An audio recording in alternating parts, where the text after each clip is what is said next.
Pemandian air panas.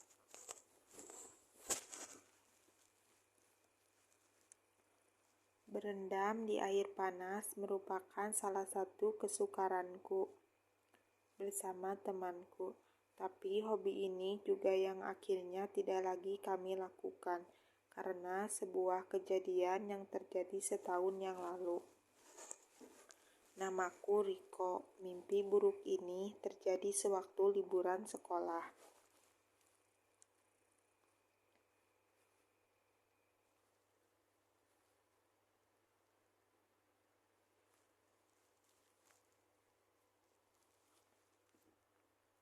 Saat itu, aku dan temanku berlima berencana berendam air panas di daerah Subang.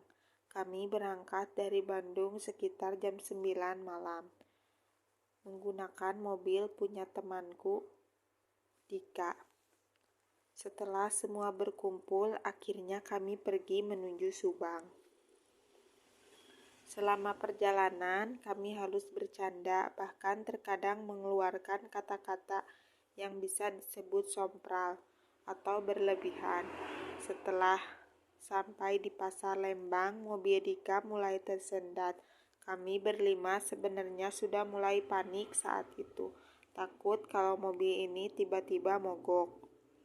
Jalanan terlihat sepi, karena ini bukan hari libur membuat kami takut kalau mobilnya mendadak mogok dan sulit mencari bantuan. Benar saja, ketakutan kami akhirnya terjadi. Sekitar 15 menit dari Pasar Lembang, di jalan yang kiri dan kanan hanya ada pepohonan dan hutan. Mobil kami mendadak mogok. Mesin mobil langsung mati begitu saja.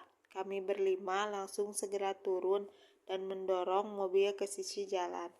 Dalam kebingungan dan kegelapan malam, Diki berkata kalau ini mungkin gara-gara kita sompral selama perjalanan tadi.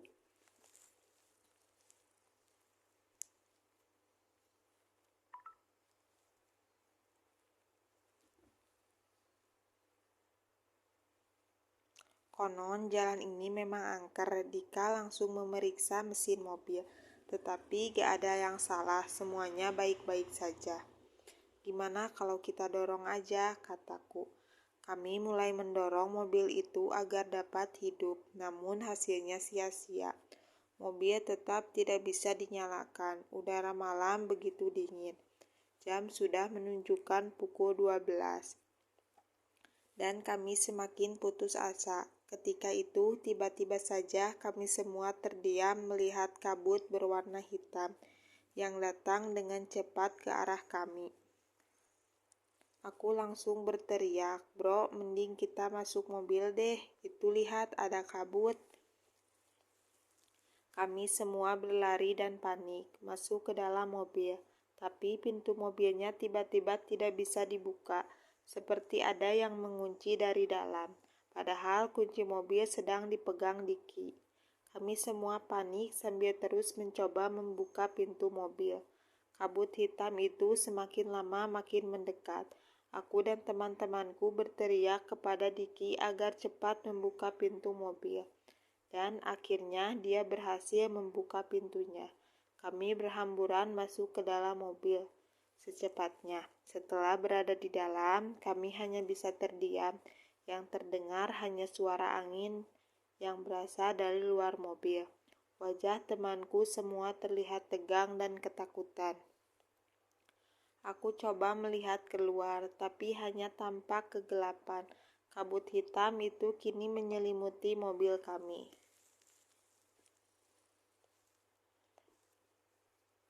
Dalam kebingungan, tiba-tiba mobil ini bergoyang dengan sendirinya, seperti ada seseorang yang menggoyangkan mobil kami dari luar. Kami semua berteriak di dalam mobil. Aku yang ketakutan hanya bisa berdoa agar tidak terjadi hal yang buruk. Lalu Dika menyembunyikan klakson mobil. Dan tiba-tiba saja kabut hitam itu menghilang begitu saja. Cahaya bulan mulai terlihat kembali. Kami hanya bisa saling pandang. Diki mencoba menghidupkan kembali mobilnya. dan akhirnya mobilnya menyala. Tapi saat Diki menyalakan lampu mobil depan, kami semua berteriak ketakutan ketika melihat sosok seorang laki-laki sedang berdiri tepat di depan mobil kami. Diki dengan sigap langsung menginjak pedal gas dan mobil langsung melaju kencang, dan kami bisa menjauh dari tempat tadi. Sepanjang perjalanan menuju daerah Subang, kami semua terdiam. Beberapa saat setelah itu, aku bertanya pada teman-temanku, apa sebaiknya kita pulang ke Bandung lagi atau meneruskan perjalanan? Tapi semua temanku memilih untuk meneruskan perjalanan ini. Kurang lebih 30 menit kemudian, akhirnya kami sampai di pemandian air panas yang menjadi tujuan kami. Sesampainya di sana, kami langsung parkirkan kendaraan dan berjalan masuk ke area pemandian.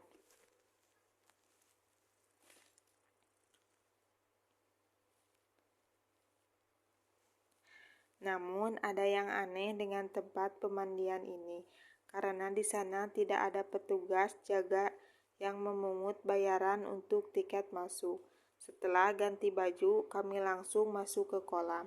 Aku sebenarnya merasakan hal yang aneh, kenapa tempat pemandian ini sangat sepi. Hanya kami berlima saja yang ada di situ. Tapi sepertinya temanku tidak menyadari hal itu. Mereka juga sepertinya sudah lupa dengan kejadian tadi. Tempat pemandian ini seperti bertutup dan tidak ada siapa-siapa. Beberapa saat kami bercanda sambil berendam air panas, tiba-tiba saja dikagetkan oleh seseorang yang menyapa kami. Maaf adik-adik, tadi kalian belum bayar saat masuk. Aku kemudian menjawab, Pak, boleh gak kami bayarnya nanti aja, setelah kami semua mau pulang. Dia hanya tersenyum dan pergi begitu saja. Setelah berpikir sejenak, aku sepertinya pernah melihat sosok bapak tadi. Badannya tinggi, besar, dan dia menggunakan baju hitam. Astaga, aku baru ingat, itu kan tadi sosok yang kami lihat saat mobil mogok tadi. Aku terdiam dan bulu kuduku berdiri. Bagaimana mungkin dia bisa secepat itu berada di sini? Diki menepuk punggungku dan bertanya ada apa dengan diriku. Aku mulai bercerita dan wajah Diki mendadak pucat. Belum selesai kami membahas itu, tiba-tiba angin bertiup kencang. Kabut hitam yang sempat kami lihat tadi, kini muncul kembali dan mulai mendekat ke arah kolam.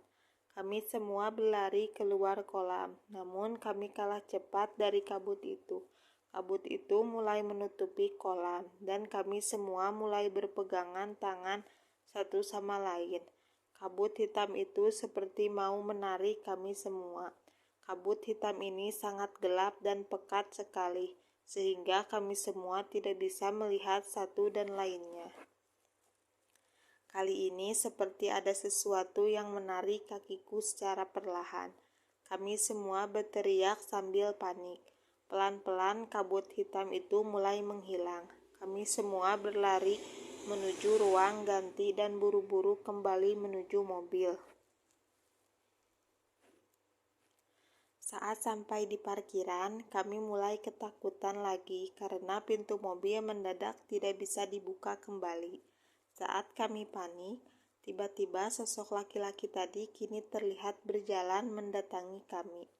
Aku meminta Dika secepatnya membuka pintu mobil, dan setelah terbuka, kami semua masuk ke mobil. Laki-laki itu kini berada di depan mobil. Wajahnya terlihat penuh darah seperti habis kecelakaan. Dia berjalan memutari mobil. Kami sampai menggedor-gedor kaca mobil. Wajah yang tadi terlihat ramah kini sudah hilang. Dia terus menggedor kaca mobil dari satu sisi ke sisi lainnya. Kami yang berada di dalam hanya bisa berteriak ketakutan. Akhirnya sosok itu pergi, berjalan mundur perlahan dan masuk ke hutan. Diki langsung menghidupkan mobil dan menginjak pedal. gas dengan kencang, dan mobil pun keluar dari daerah pemandian itu. Akhirnya kami memutuskan berhenti di sebuah warung yang berada di tepi jalan. Di sana kami turun dan beristirahat sejenak.